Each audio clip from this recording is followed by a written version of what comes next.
Mr. Wonderful Orndorff. Time prevented us from completing this vicious brawl, but tonight, you'll see its conclusion.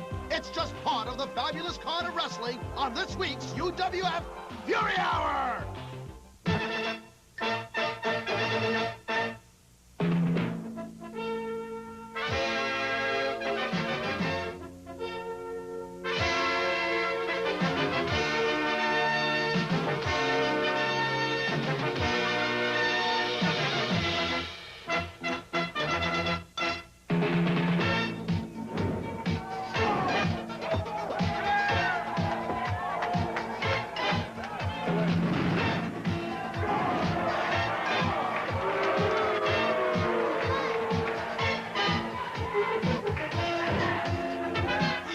UWF, the Universal Wrestling Federation!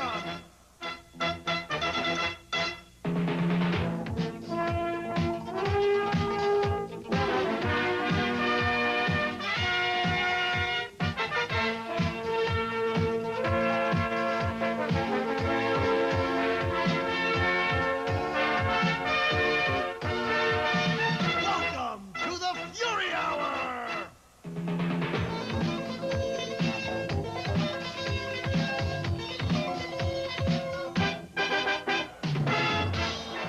Hello once again, everybody, and welcome to the Universal Wrestling Federation Fury Hour. I'm Craig DeGeorge, along with wrestling's living legend, Bruno Sammartino. We are in the city of Los Angeles for another great hour of excitement. Our big feature match, the debut of Barry O against Chief J. Strongbow. Bruno. This will be an interesting match because everybody knows Chief J. Strongbow and everybody loves him.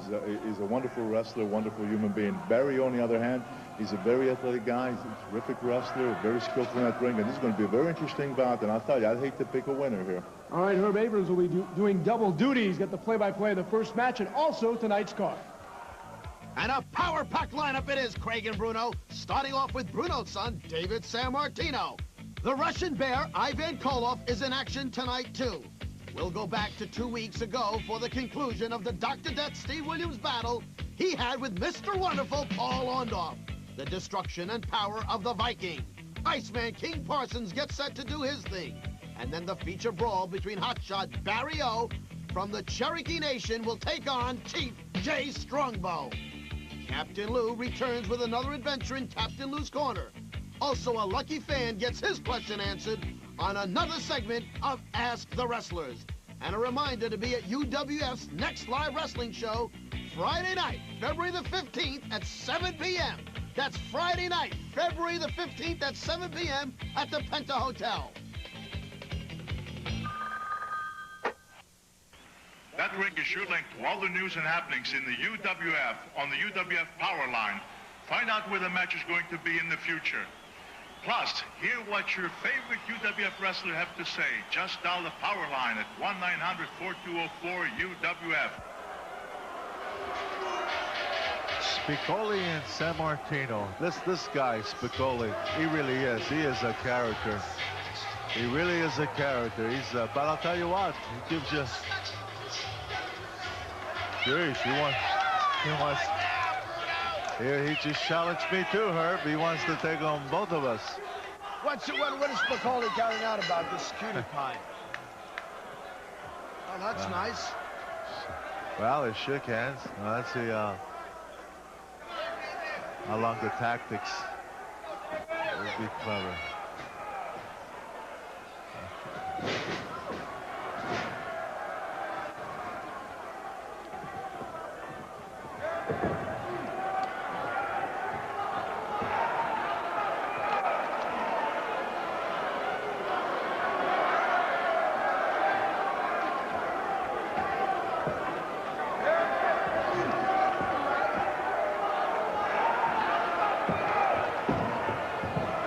What do you anticipate here now between Larry Zbyszko and David Sammartino? Well, like I said, these two have been at each other now for a number of years, and I guess neither one of them will be satisfied until they wrestle each other, and one guy clearly, without any doubt or whatever, gets a clean-cut victory over the other. Then maybe some satisfaction will come out of it, and maybe that'll be the end of the feud. It all started again, unfortunately, with my situation with Zbyszko, and I feel bad that carry on with David. But I'm not going to blame David as much as Zbyszko because he's the one who won't let it go. He keeps every time. He keeps talking about retiring me.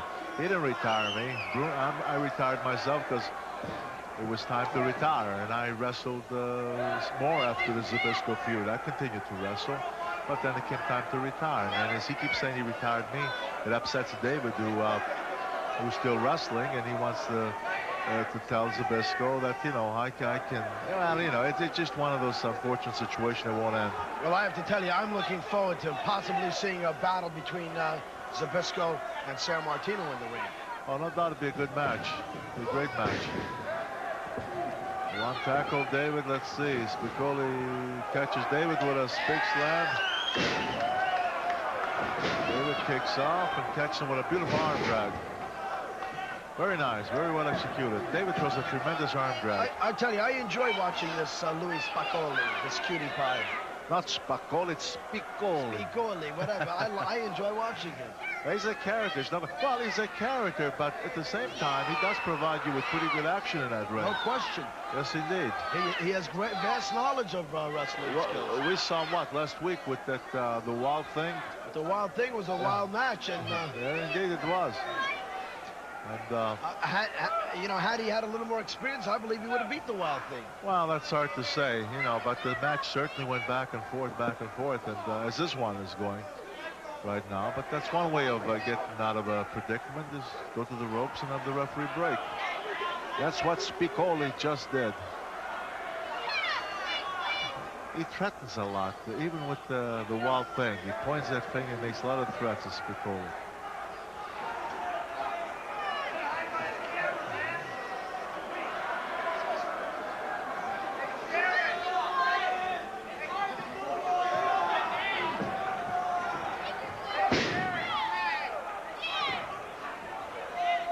Well, David trips him down and he keeps going back with that arm bar.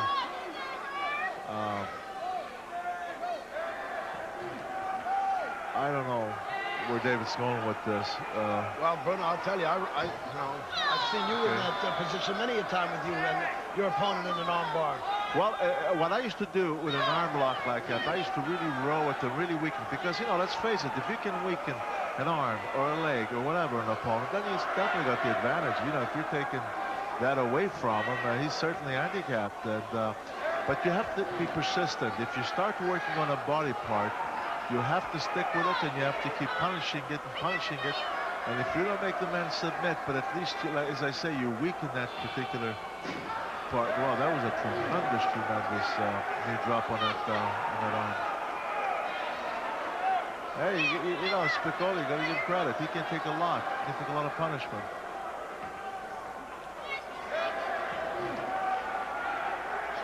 Well, see, now David's saying, get up. You know, I mean, what was the purpose? I mean, he's my son, but what's the purpose of working an arm like that and then let him go and get up? You know, you stick with it. Either try to make your opponent submit. Nice drop toe hold. That was well executed. But see, now he's switching to the leg. He's got a chin lock. A chin lock, yeah. Well, okay. Myself, you know, like I would have stuck with the, always back with the arm now. But you know, if you're gonna go with an arm, you gotta stick with it and keep punishing it, and either make your opponent give up or do something with it.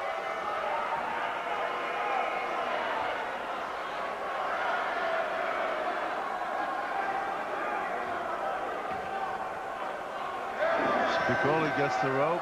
That's one way of breaking.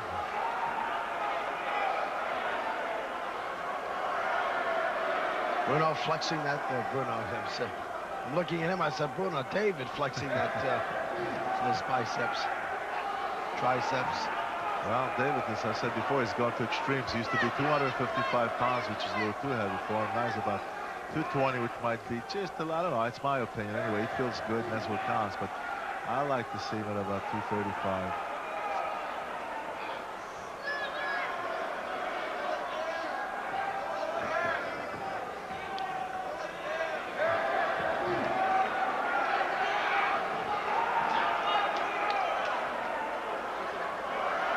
Headlock to a suplex by Sammartino. Cutie Pie holding his head. Yeah, that Spicolli hit pretty hard. David goes back to that arm.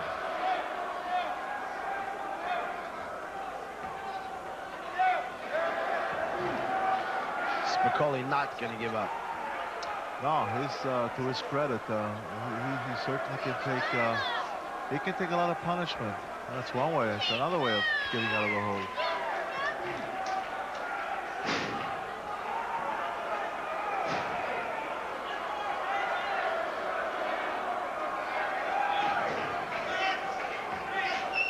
You know, now David's been punishing Spicolli pretty good. And yet look at this guy. Comes back now. He's getting the best of David. He is one of these kids who can really, you know, you have to give him credit.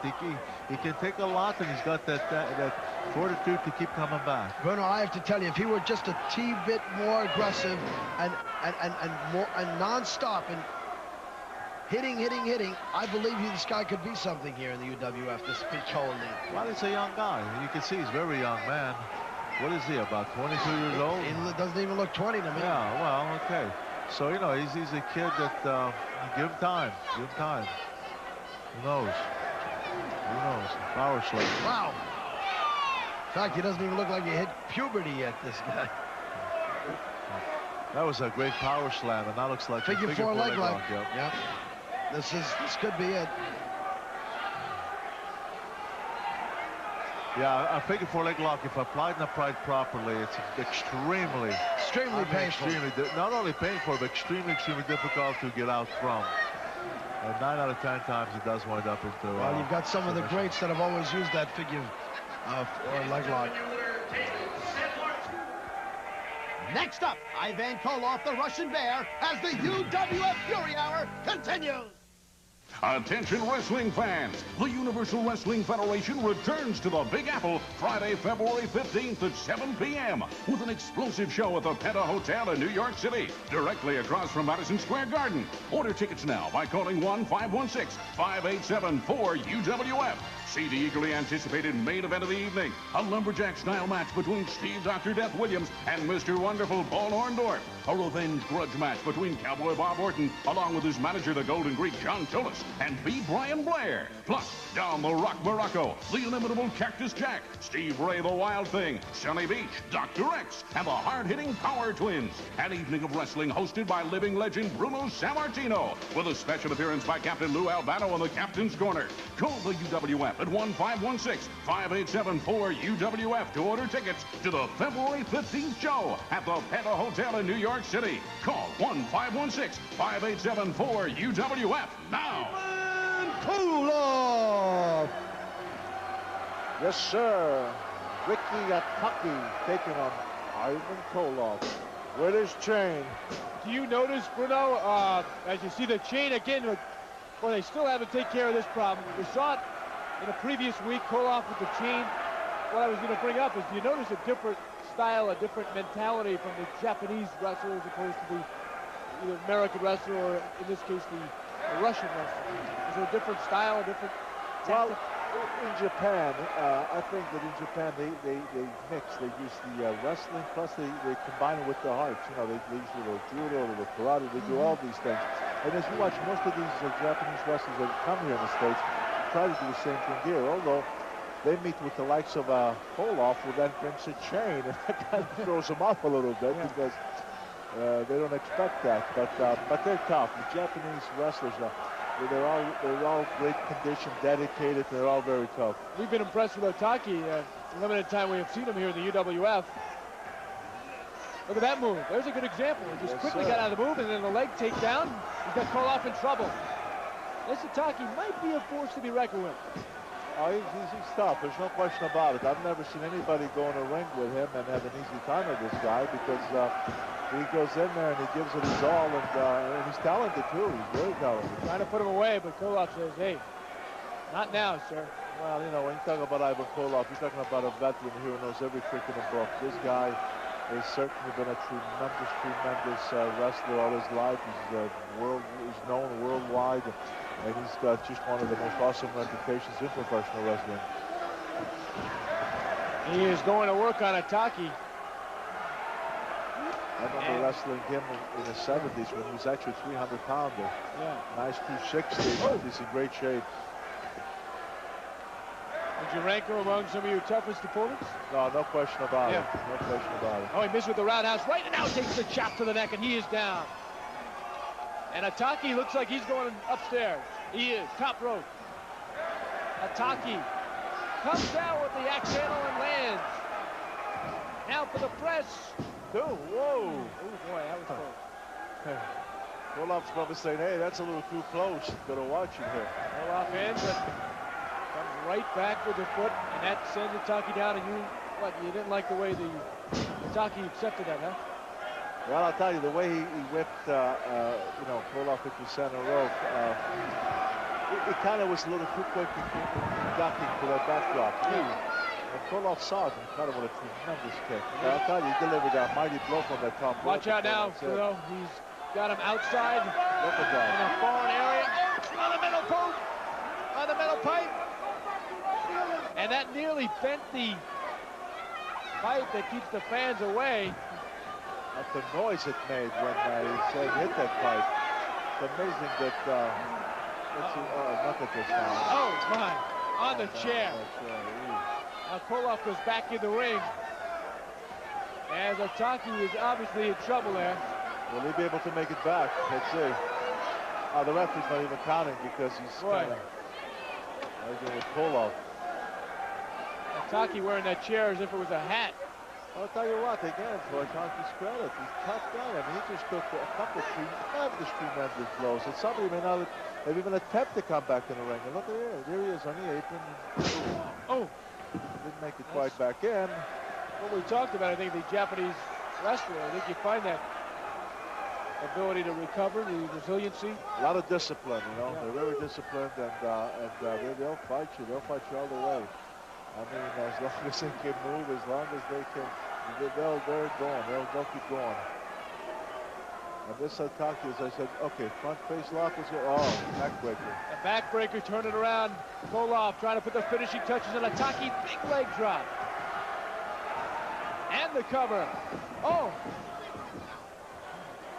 Instead of worrying about the cover, he's going to work in the face area, and the referee is warning him.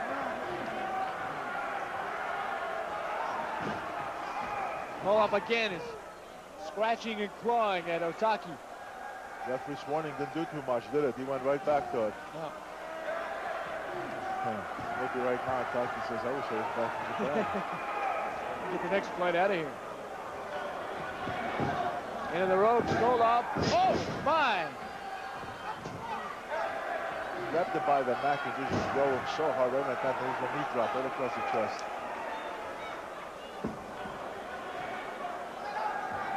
Here he comes. That's what he calls that hammer move, but very effective for him. Now he lands on the middle rope and lands all of his 262 pounds on Ataki, who was taking a beating here, Bruno. Yeah, I'm afraid that Koloff has got him hurt now, and he's really staying on him, as you can see, and he's really torturing him now. How many times do you see Koloff? He's not a very quick starter generally, but boy, by the time that match goes into a few minutes, he just takes over. And that's it, the submission. There's a submission. Where some wrestlers get tired, he picks up strength and stamina as he goes on. It's just amazing. And he is not letting up here. We'll bring you the conclusion of that great Dr. Death Paul Orndorff match from 2 weeks ago next. 2 weeks ago, we had to leave the air before the end of the brutal Dr. Death Paul Orndorff match in New York. We pick it up at the point where we left off. Here's Bruno and Craig. Williams right now, even if he is bleeding badly, he isn't picking up her strength and coming after Orndorff, seeing him that he's hurt. Headbutt. Williams lands a head to the side, and it'll be very easy to see where that landed because there's blood now all over the side of Orndorff from the head of Steve Williams. What a headbutt. This has been like a Billy Goat. Well, really, you can't say it's been unexpected. We kind of expected this kind of a vicious battle between the two after what has happened, of course, over the developing weeks here in the Universal Wrestling Federation. Actually, what I expected would happen is that's what's happening. I thought it was going to be a brutal bout because this is happening. Let's see now, Orndorff here. Let's see. He has blood from his forehead. I believe, though, that was from the headbutt of Steve Williams. So in other words, you're saying it's Williams' I think it's Williams' Well, blood. we'll have to see, because he's taking some shots out there too.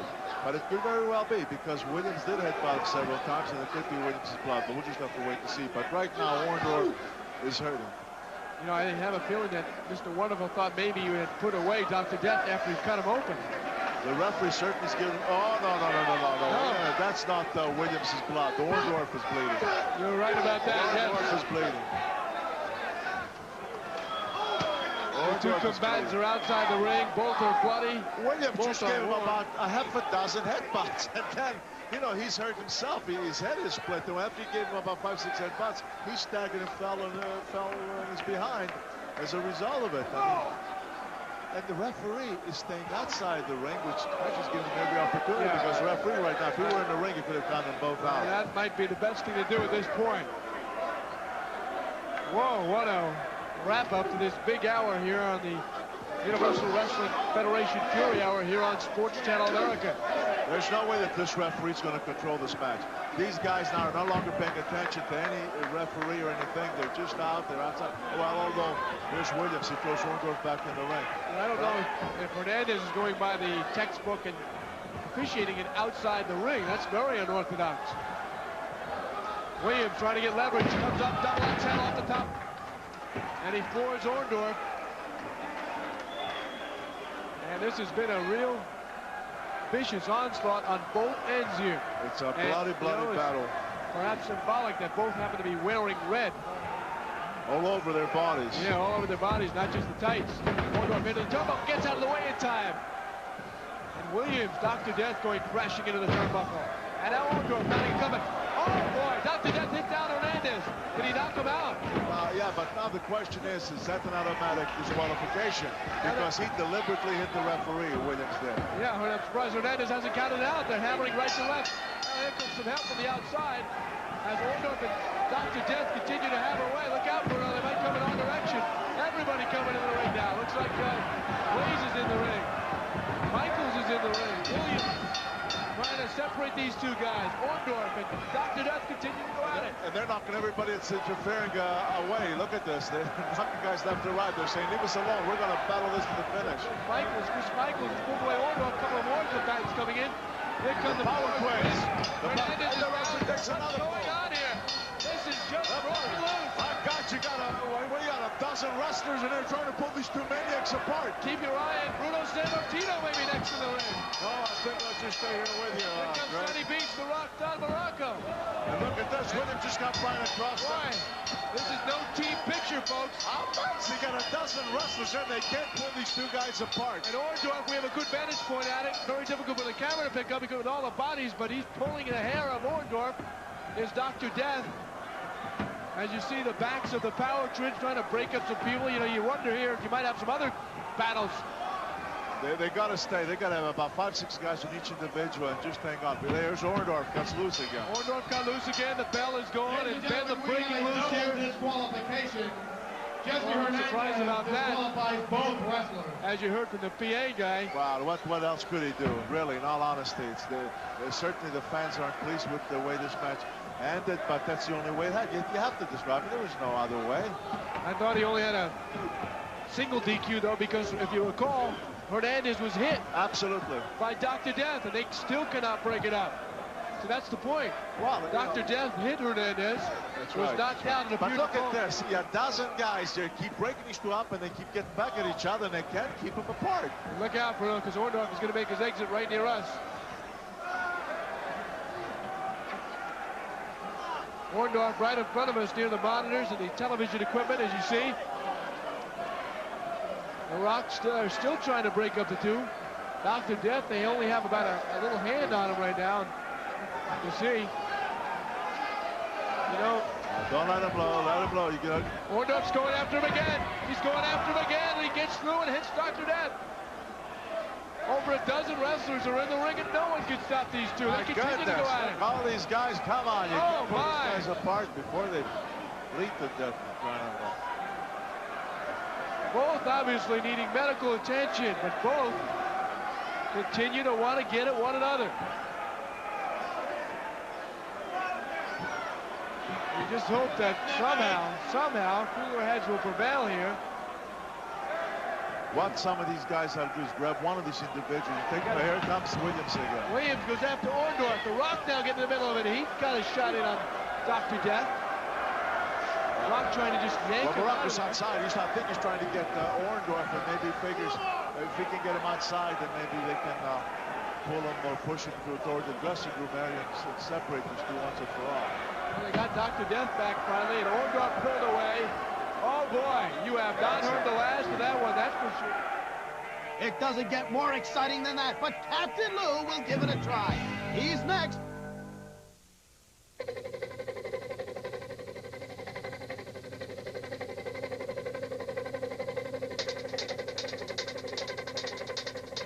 Hey fans, now you can carry your favorite UWF wrestler personality wherever you go, wearing these new UWF t-shirts. You'll stand out and be the envy of the neighborhood. Here's where to order either Dr. Death, Captain Lou, Mr. Wonderful, Bruno, Dan Spivey, Brian Blair, or the UWF logo. Caps are available too, so order now.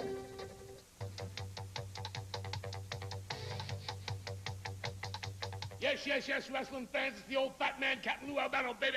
Now, I'm going to tell you right now, I'm back with the Captain's Corner this week, and I know all about water. I know all about beaches, Daytona Beach, Palm Beach, the whole bit. In fact, I take a shower every day. But I got somebody from the beach. I got Sunny Beach. Here he is. Look at his super giant. Go ahead, brother. Tell him about yourself. Sunny Beach, the man with the most from coast to coast, coming at you live in the UWF, taking on all comers in competition. Be looking for Sunny Beach out there. You know all I gotta say, wrestling fans, when you talk about Universal Wrestling Federation, they said they would bring you the cream of the crop. They said you would bring you the top guys. They said you would bring you superstar wrestlers. Well, here they are. You got a man standing 6'3", weighing some 267 pounds. The man can move and groove, baby. He can surf. He's got the wrestling knowledge, the wrestling balance all together. I told you I was an expert on professional wrestling and on beaches. And right here, I'm standing next to Sandy Beach. Sandy, what is your purpose for coming into Universal Wrestling? Tell him, brother. To better myself, to make a name for myself in the UWF, and I'm coming live and in color, so take a good look. Now, you see, here is a man that is a young athlete. That's right. He is a young stud in the prime of his life, baby. And he knew that he'd have to come to where the best is at, and that was Universal Wrestling. So he's coming on strong into Universal, where he would have the best of competition and could make a definite name for himself. You know what I mean? That's my friend B. Brian Blair. Yes, he came right home, baby, right to Universal Wrestling. I'm Captain Lou. And we said we'd bring you the best. Well, I don't lie. Woo! I feel good.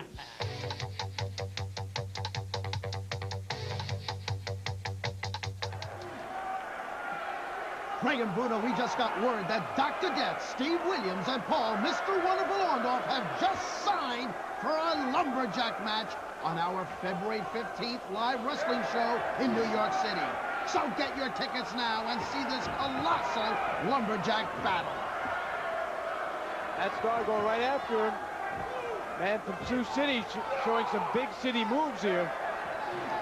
And he has a good forearm to the chest. And you can hear the sounds there. We got some great microphones right near the ring. Pick that up.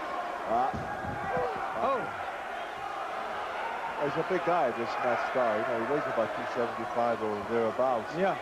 And, you know, so he knows he's not a slouch. Big slam. He picked up Parsons, who goes 240. Body slammed him, and whoa. He just flexed, just did a double bicep. That he should do. He doesn't have the physique that you want to show off to everybody. Yeah. He's a pretty rugged individual so far. He's a big guy, but a physique star he is not. Iceman has his interesting look, certainly. Iceman, yes. Iceman is, you know, he's a big guy, but he's well proportioned, well put together. You can see none of his upper body, but look at his thighs and calves. Whoa, that guy went flying out of that center ring. And you can see where he landed. And he's going to have to shake that one off. Boy, this guy, Starr, looks like a star here early on, doesn't he? Well, we'll see if he can keep it up.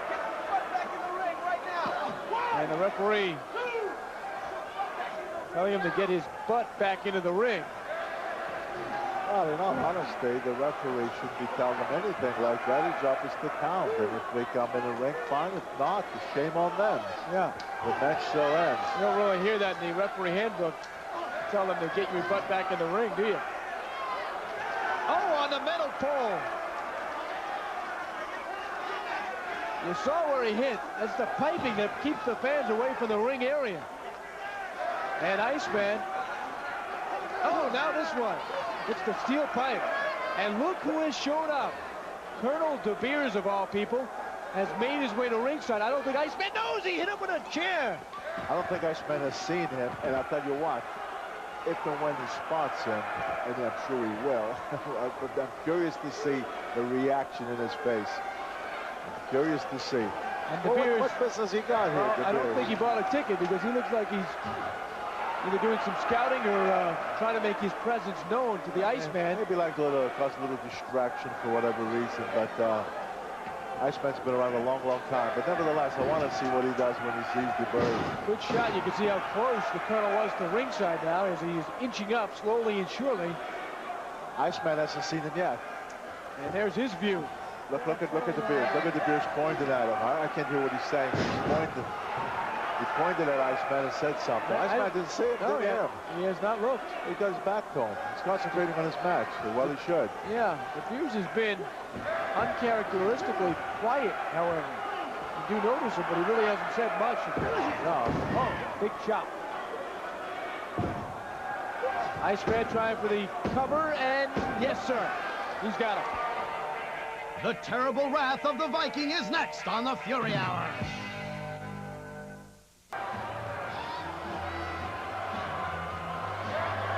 Viking, look at this guy. Awesome, huh, Greg? Yeah, the fans with the publicity pictures and some of the shirts that you could purchase from the UWF, as you can see.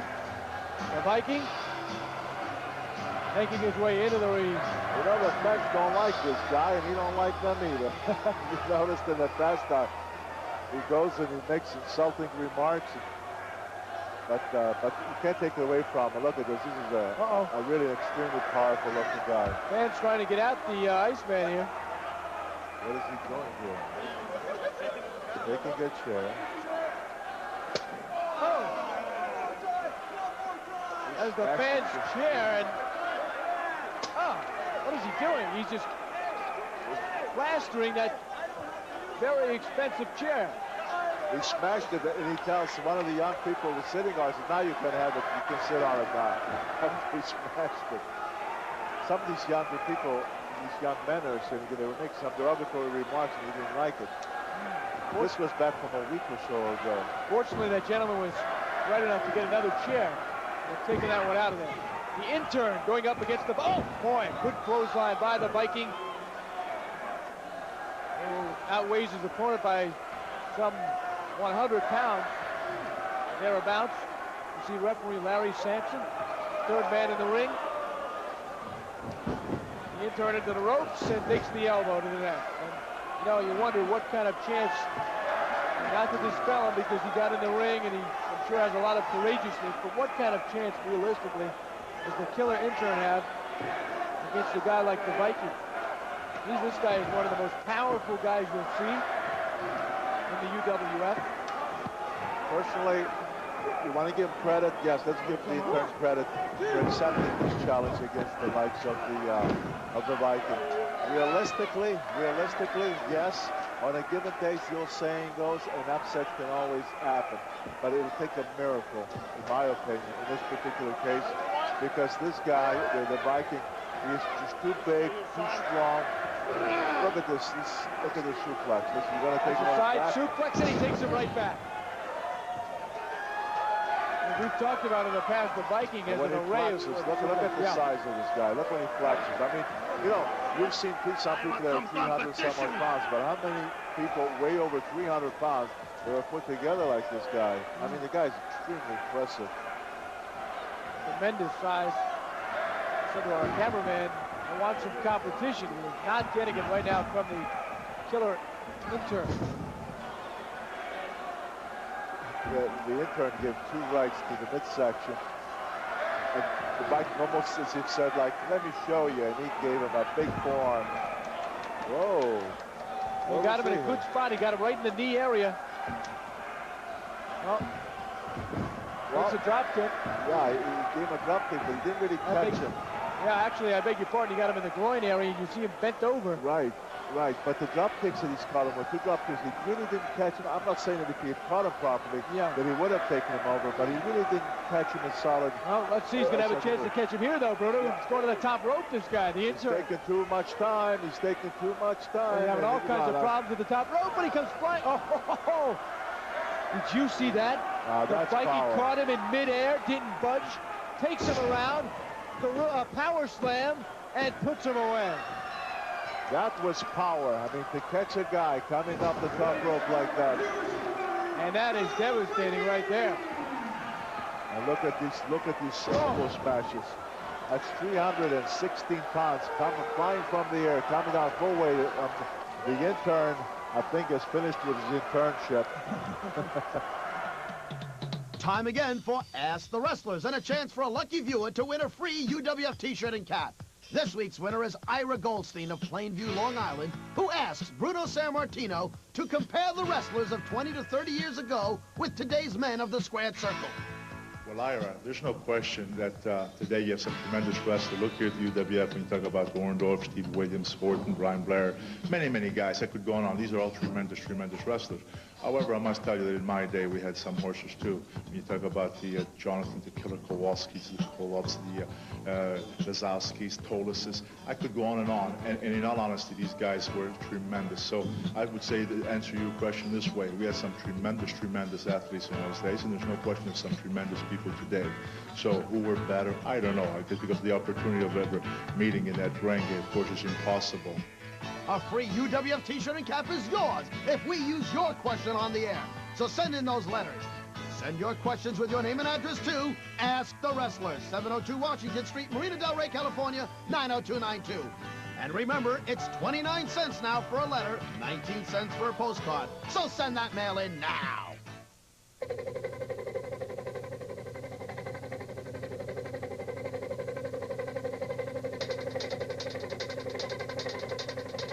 Hey fans, now you can carry your favorite UWF wrestler and personality wherever you go, wearing these new UWF t-shirts. You'll stand out and be the envy of the neighborhood. Here's where to order either Dr. Death, Captain Lou, Mr. Wonderful, Bruno, Dan Spivey, Brian Blair, or the UWF logo. Caps are available too, so order now.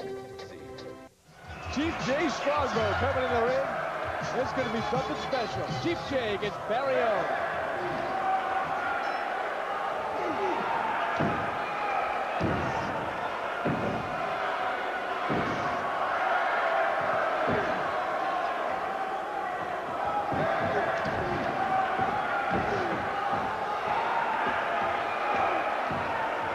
You see Chief J going to work with a chop and then sends him to the turnbuckle. As we expected, Greg, a lot of action in this match. I mean, from the beginning, since that bell rang, these guys have really been going at it.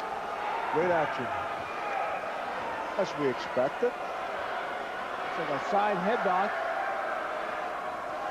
Chief J trying to apply it, but look at Barry O's strength as he's trying to break it. He's trying to turn it into an overhead wrist lock. Let's see, will he succeed? Will he succeed? Yes. But yeah, I think he yanked the hair. He did yank on the hair. And there is a lot to pull on there. A lot of hair to pull there, that's for sure. You really get a handful. Chief J. Strongbow. You know, he has gone through some tough times here in the UWF in terms of things that have happened to him. Nice arm drag by the Chief on Barry O. Cactus Jack with that foreign object several weeks ago, and he just says, I'm not going to take it anymore. This is what Chief J is saying. So he is on the warpath as well. Well, right now, I'll tell you what, he's got his hands full with this Barry O because this Barry O is a tough competitor in great shape. Look at him. Barry O wisely held back. He was going to go with a drop kick, but he would have been in trouble. And he says he's too smart. He's a little too smart. Too smart. A little tricky too, because the actions in the ring when you run out, that doesn't. I don't know if that's being smart or it's being a little on the cowardly side here. All right, let's see if this too smart theory holds up. Let's see how smart he is the rest of the way.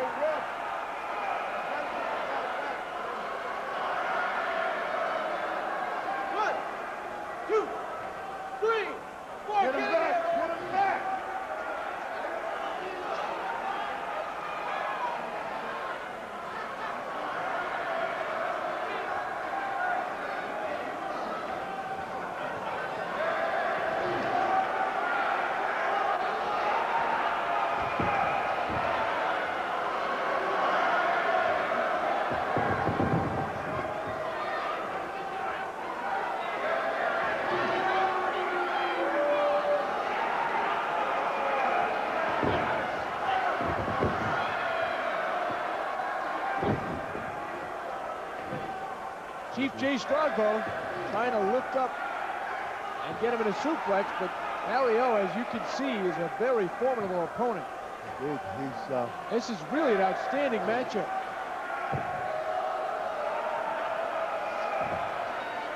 So far, what we've seen of Barrio, this is about the second time we've seen him in the last few weeks. I'm never been impressed with him, win or lose. There's no question that the man's very talented. He's very quick. He certainly knows his wrestling.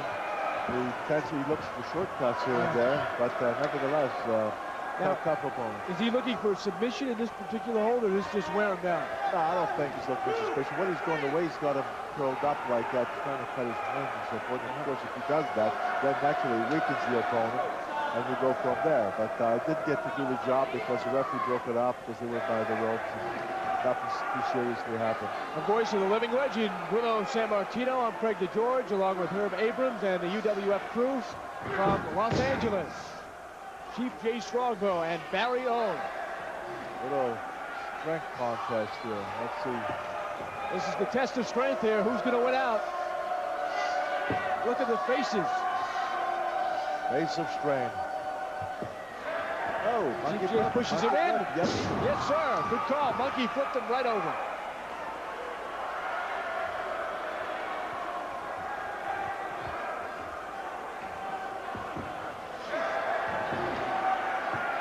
Mario. Right behind him, nice. Riding him well. He's riding so far. The Chief can kick out. He can't.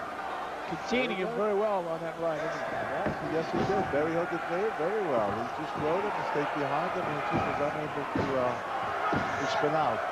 Now he's got him in a precarious position, and you can see Chief's head bouncing back and forth over that bottom rope.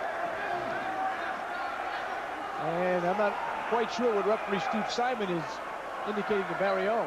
Appeared to be illegal. Well, he was kicking and everything else. The man was hooked up with the rope. Wow. Powerful clothesline by Barry O. Now off the rope. Look out. What's going to happen? Oh, big foot to the head. And he has been concentrating his attack on the forehead of Chief J. Strongbow. That is a good idea, isn't it? Oh, listen. To go for one area and keep pounding away. Ooh, there we go. Through that thug. I mean, he really landed hard. I don't know how these guys can get up. Chief J hit that hard floor. Well, you know, Greg, the secret is that, Jim, the better conditioned you are, the more your body can absorb. If you're in good shape, if you train hard, it's amazing how much the human body can absorb. But if you're not, that's when you get hurt easily. Chief J got up at the count of 8. So he's not counted out, but he's still in trouble. And he's out again. Well, like we said before, is Barry O win or lose? No question about it. He's a tough competitor in there. I think he can go against anybody and give anybody one heck of a battle.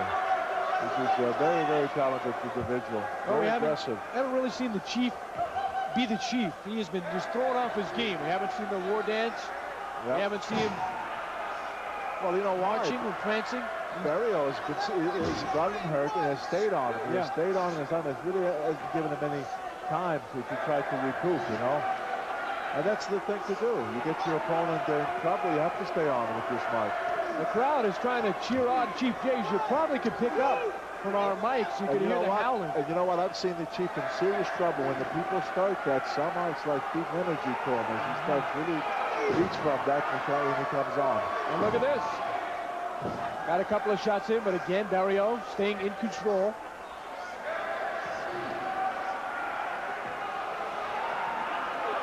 And a shot directly square on the jaw.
Meanwhile, Barrio screaming for some competition.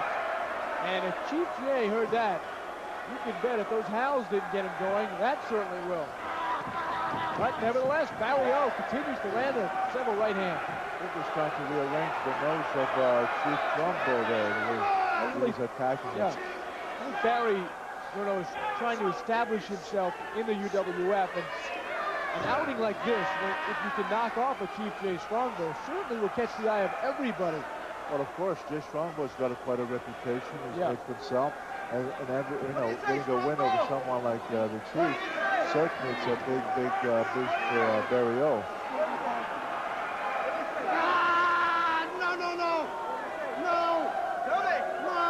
The thing about UWF that I'm excited about is that they'll be going to places like Florida, Jersey, Pennsylvania. They're really going to be going all over the country. New England That's area, exciting. out west, of course, the Midwest. So as we go on, hopefully we'll get to meet people from different states across this great land of ours. We will be letting you know, of course, when we are coming to your town. And look at the Chief. There he goes. There he goes. Looks like he's been revitalized here. Boom, one chop, knee lift. And the big knee lift. And you're right. Another a blast of energy in the crowd howling him on. Chief Jay Strongbow taking control. There's a sleeper. Let's see. Is it bye-bye time? Well, I heard a bell, but I don't see the referee indicating. He didn't give up. I don't think he gave up. I think that was an Eric Bell. Apparently. No, he didn't give up. You know what I think happened here? What's this that? was a 10-minute time limit match. Ah, okay, and yes. Being a 10-minute time limit match, I think it's a draw. I think you're right. Yes, Bruno. Because it was obvious that Barrio didn't give up, so it has to be. Let's see. There you go. UWF, the Universal Wrestling Federation, the pinnacle in sports programming.